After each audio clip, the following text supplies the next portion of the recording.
Kalau pakcik dengan makcik tak restu saya kahwin dengan yang ni, saya tak akan kahwin. Makcik belum pernah kena cerai. Tak ada seorang manusia, wanita dalam dunia ni ingin diceraikan oleh suaminya.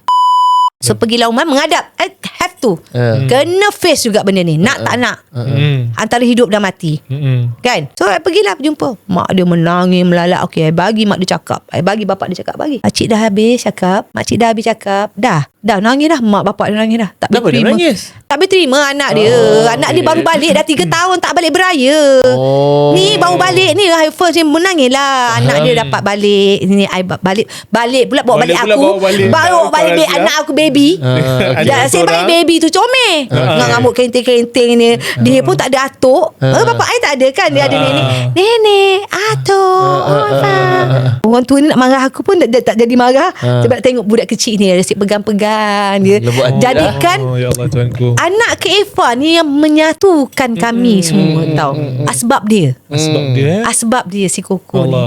Jadi ni mak bapak abang ni menerima Kak Effa seadanya dia sebab asbab anak Kak Effa ni. Allah besarnya. Kuasa Allah. Terbuka hati dia tu, walaupun dia tak suka, tak nak kan. Tapi Kak Effa cakap dengan makcik, masa tu makcik ada anak perempuan, saya pun perempuan. Makcik perempuan, saya perempuan. Okay, mungkin makcik tak rasa lagi sebab makcik belum pernah kena cerai. Tak ada seorang manusia, wanita dalam dunia ni ingin diceraikan oleh suaminya. Tak ada seorang wanita nak bergelar janda. Tak ada. Tak ada siapa nak. Saya pun tak nak. Saya pun tak tahu jodoh ajal maut saya ni Allah dah tentukan, dah jalankan. Saya pun tak tahu saya boleh jumpa dengan Yani. Itu pun saya jumpa Yani pun bukan dipertemukan secara tak sengaja. Betul. Ini benda ni Allah yang aturkan. Saya tak tahu kejadian ni kan.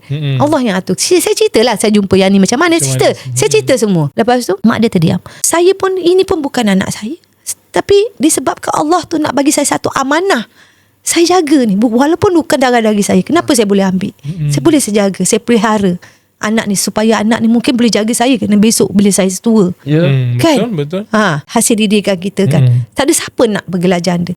Mungkin makcik belum, anak makcik belum kahwin. Mana dah satu hari anak makcik kahwin kena cerai dengan lelaki. Apa perasaan makcik? Tak ada siapa. Saya pun macam tu juga. Kau straight forward je time tu. Forward, menangis-nangis lalak mak dia. Kan? Sekarang ni kalau saya nak kahwin dengan Yani, pakcik, saya boleh dia kahwin. Saya perlu abang saya dia. Abang saya hidup lagi untuk jadi wali saya. Bapak saya memang dah tak ada. Kan? Adik lelaki saya ada, abang saya ada, boleh jadi wali. Saya boleh je nikah mana-mana. Tapi kenapa saya mesti nak tunggu sampai 2004 ni baru nak jumpa pakcik dengan makcik, nak ambil restu? Kalau pakcik dengan makcik tak restu saya kahwin dengan Yani, saya tak akan kahwin.